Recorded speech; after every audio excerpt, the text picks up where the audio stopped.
Hi, Ben Kligler. I've been trying to get up here all day, and I finally get up here. So you're not going anywhere. No, I got my 5 minutes. So I wanted to thank you, all of you, for great comments. Really excellent and thoughtful. And I wanted to comment briefly on sort of the nature of this challenge of interprofessional education and interprofessional collaboration in general, and then talk about two specific, I think, successful examples, one in a HRSA-funded project and one in VA. And this will overlap, I think, with some of Scott's comments.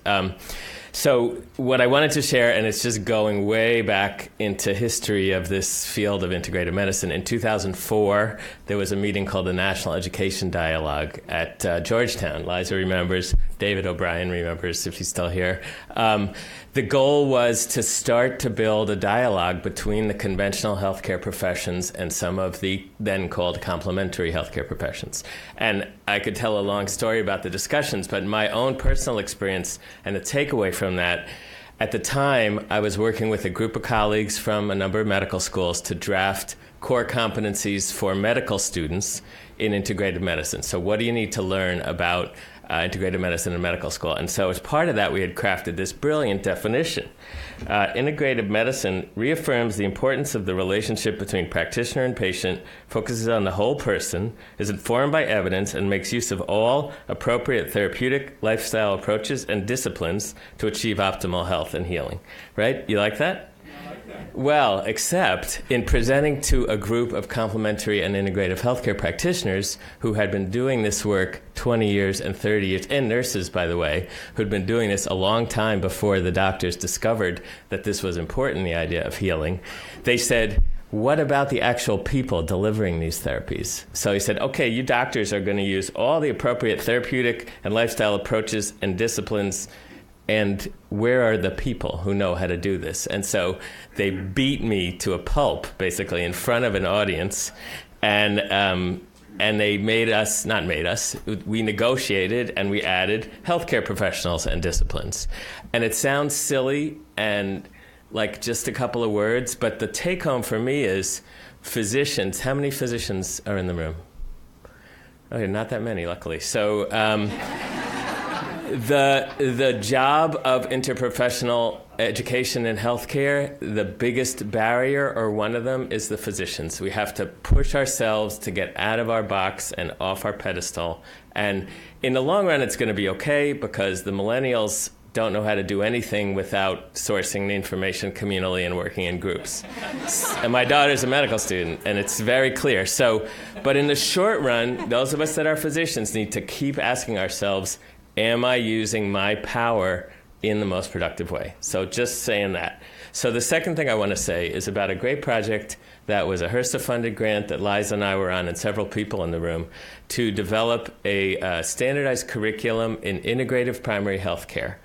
And this ended about 1.5 years ago. It was run through the University of Arizona, but had a lot of collaborators. And the outcome was a 30-hour online course called Foundations in Integrative Health. But another outcome was a set of core competencies in integrative health for all the professions across the spectrum of primary care. So I saw Scott's pain interdisciplinary, but we got them beat because we had every primary care residency, family medicine, internal medicine, we had pediatrics, and then we had nursing, we had pharmacy, we had acupuncture, naturopathy, behavioral health, chiropractic, massage, nutrition. I can't even remember who we had. But it was a group of about 12 or 14 representatives, and they were representing their accrediting bodies or their councils of colleges, et cetera. And we worked together to build a list of shared competencies. And the amazing thing was, it wasn't even hard. Because across all those health professions, the things we were asking ourselves about what is integrative health, we were all already at the same answers already. And so, it's about talking to the person. It's about caring about the person. It's about being respectful of different disciplines.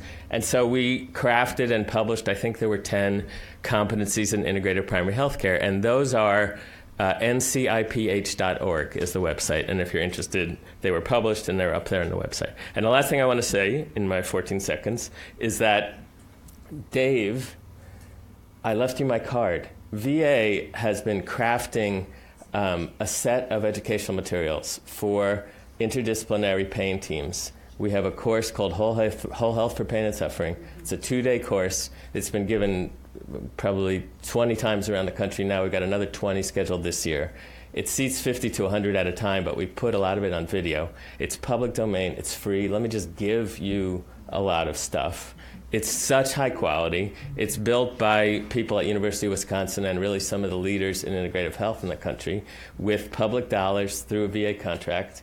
And so that's another thing for people to be aware of, is that in terms of pain education from an interprofessional point of view, the resources on the VA website are just killer. I mean, I've been in education in this area for a long time. We have just tremendous free resources. We've spent millions of taxpayer dollars building these over the last 5 years, and they are there for the taking. And so I really, if there's somehow an opportunity to share that website, or I'll do that. I'm over time. Thank you.